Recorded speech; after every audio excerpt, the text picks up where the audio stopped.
Política, ciencia, humor, biografía. Maneras de abordar el mundo real página tras página. Libros imprescindibles que nos hacen pasar del caos al aprendizaje, del hecho a su interpretación. Todo está ahí, para ayudarte a entender la realidad. Bienvenidos al podcast de No Ficción. No Ficción, un podcast de Penguin Random House, grupo editorial, sobre libros que revelan las historias más deslumbrantes. Presentado por Patricio Zunini.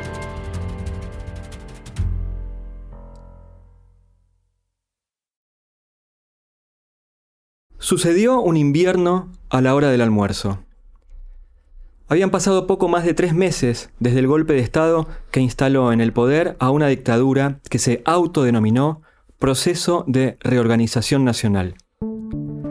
El 2 de julio de 1976, una poderosa explosión se produjo en el comedor de la Superintendencia de Seguridad Federal, ubicada en Moreno 1417, en la ciudad de Buenos Aires.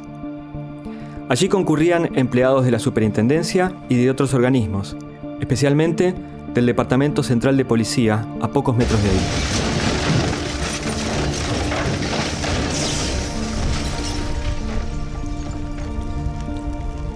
La fortísima explosión no solo provocó grandes daños, además, el derrumbe del techo agravó la onda expansiva sobre quienes almorzaban en el lugar, que se vieron aplastados por los escombros. La bomba de 7 kilos de trotil cargaba postas de acero que salieron disparadas como una metralla. Agujereó cuerpos, maderas y paredes. Provocó 23 muertos y 110 heridos. 7 de los fallecidos no realizaban tareas policiales.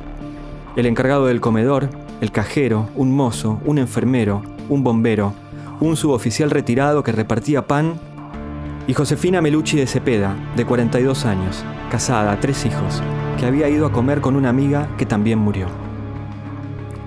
El atentado tuvo amplio despliegue en los diarios de la época. Sin embargo, no aparecía mencionada la organización que se había adjudicado el hecho, lo que reforzaba la idea de la subversión. Fue el peor atentado guerrillero durante la sangrienta década de los 70 en la Argentina a manos de la organización Montoneros, brazo armado del ala izquierda del peronismo que actuó desde fines de los 60. Con su nuevo libro, Masacre en el Comedor, la bomba de Montoneros en la Policía Federal, Ceferino Reato, en su condición de periodista y politólogo, coloca esta vez su lupa sobre un tema que hasta ahora había merecido una relativa atención pública, pese a la magnitud que tuvo y a la audacia con que fue ejecutado. Bienvenido, Ceferino. Muchas gracias. Se trata de un atentado cuyos efectos devastadores hicieron historia. Sin embargo, nadie investigó tanto como vos para contar el hecho. ¿Por qué pensás que pasó eso? ¿Por qué el silencio? ¿Y qué te llevó a narrarlo con tanto detalle? En primer lugar, no lo investigó la justicia, ni durante la dictadura, lógicamente, ni durante la democracia a partir del 83. Después ningún periodista, en fin. Yo creo que tiene que ver mucho con el paradigma todavía hegemónico sobre los 70, que es un paradigma que considera a todos los guerrilleros como jóvenes militantes que defendían los derechos humanos, la democracia, las libertades, de los cuales la cámpora y el kirchnerismo en general se consideran herederos. Ese es un paradigma vigente, creo yo, y muy importante, desde el gobierno de Néstor Kirchner, que él tuvo la audacia y la inteligencia de anclar el discurso político en los 70. Entonces, un atentado que mata a 23 personas, de los cuales en general eran policías de muy baja graduación, que no participaban de la represión ilegal, que después lesiona a otros 110. No es algo para andar meneándolo y mostrándolo. ¿Cómo hacerlo sin que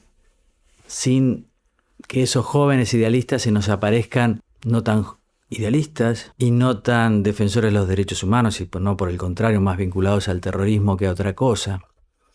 Entonces yo creo que ese afán que tiene el kirchnerismo y todo el periodismo y el aparato cultural afín en mostrar a los 70 de una manera determinada, hace que este atentado en particular no sea objeto de consideración. Por otro lado, creo también que las víctimas del atentado han quedado invisibilizadas. Ellos mismos no tienen fuerza, ni ganas, ni energía para hacerse ver.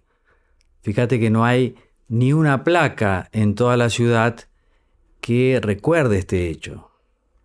El tercer punto creo que es una obra de inteligencia muy eficaz, porque había que entrar al comedor. Está ubicado en el edificio de la Superintendencia de Seguridad Federal, y eso demuestra que el aparato de inteligencia de Montoneros era muy eficaz.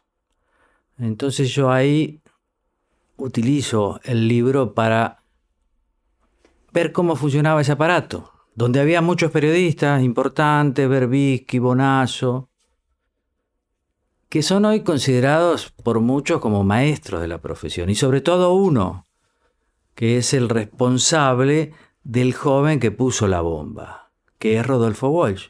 Y como sabes bien, Rodolfo Walsh es una especie de santón para nosotros. Se enseña como tal. No se enseña en sus años montoneros, pero se habla de que fue un militante. Y creo que eso hace que a nadie le interese demasiado en la profesión ahondar sobre este atentado, que además, cuarto elemento, fue hecho ya durante la dictadura, o sea que había que encontrar el tono para hacer un libro de investigación que se supone tiene que ser equidistante de las facciones políticas y guerreras de la época y tiene que apuntar a los hechos y a las víctimas.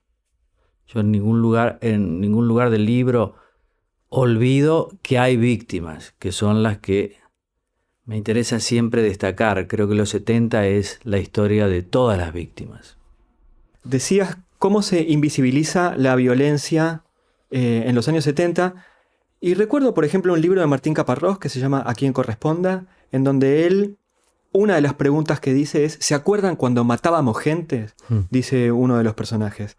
Y llegando hacia ahí, también hablabas de la astucia y la inteligencia de Kirchner, y recuerdo un título casi calcado de Beatriz Arlo, que es La astucia y el cálculo. Quería preguntarte cómo esa violencia que no se dice afecta a la política. Y afecta mucho porque, fíjate, acá se usa mucho la memoria en lugar de la historia. Y se habla. El eslogan de los organismos es memoria, verdad y justicia. Y también del kirchnerismo.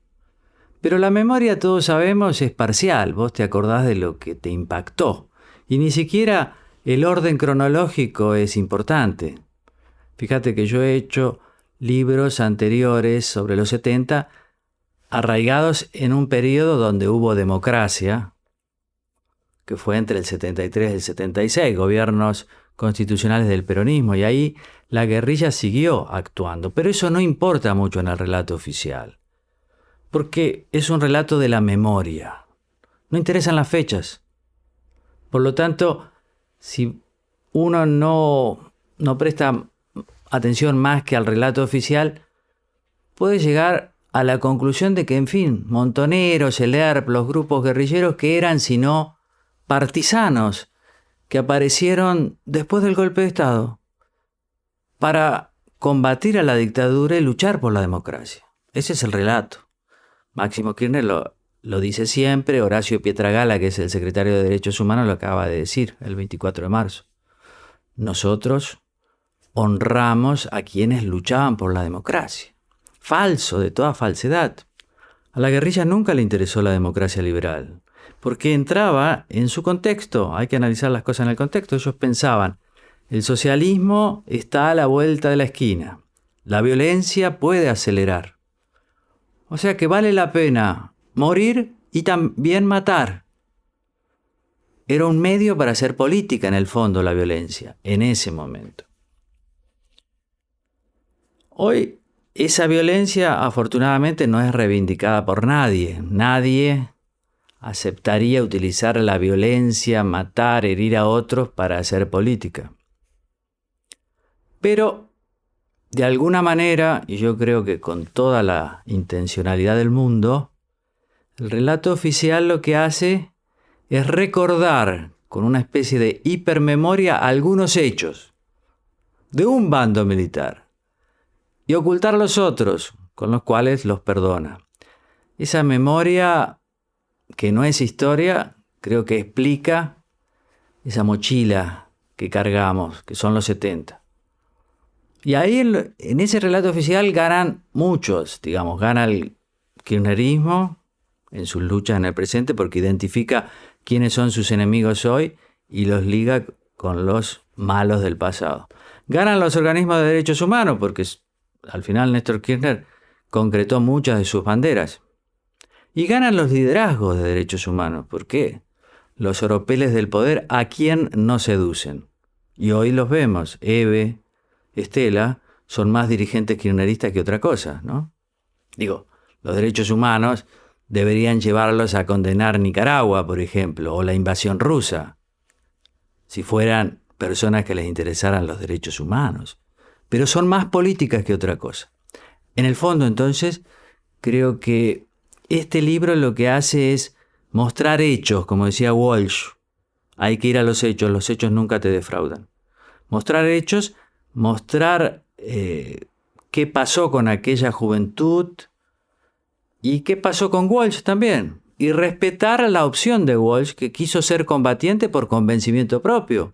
Él ya era un tipo muy famoso, no necesitaba más. Justamente uno de los temas es que el libro por momentos se pone un poco truculento, ¿no? ¿Esto también tiene que ver con la idea de contar los hechos? Sí, qué sé yo, truculento. La guerra en Ucrania es truculenta, dirías vos, porque en la masacre de Bucha, en las afueras de Kiev, se muestran los cadáveres de las personas, de los civiles que han sido muertos por los rusos. Uno diría, desde el punto de vista ruso, ¿por qué ponen esas cosas? A mí nunca me pareció truculento, por ejemplo, los excelentes libros que mostraban las torturas recibidas por las personas detenidas a merced de los militares. Creo que hay que, ni al Nunca Más, que abunda sobre eso, y me parece que está muy bien, porque la gente tiene que comprender todo lo que significa utilizar al otro, el cuerpo del otro, sin el respeto debido. Torturarlo es una cosa que no se dice con una sola palabra. Es preciso mostrarlo y que la gente comprenda qué es eso y qué es matar a otra persona.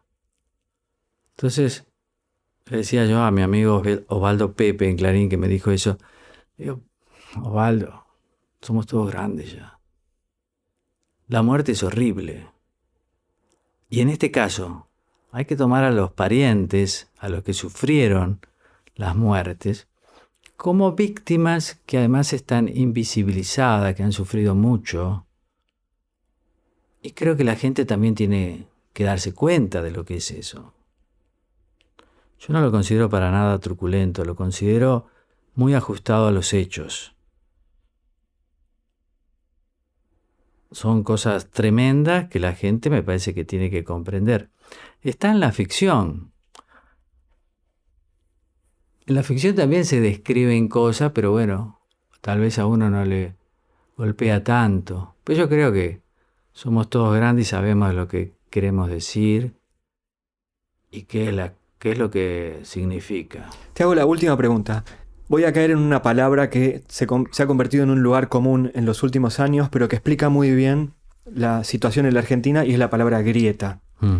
Y para muchos, y también para vos, los 70 siguen siendo una grieta abierta. ¿Este libro ayuda a cerrarla? Yo creo que sí, pues los libros, para mí la grieta existe porque precisamente algunos hechos se olvidan y otros se recuerdan. Y yo creo que hay que recordar a todos. Mi premisa es: todas las víctimas son importantes.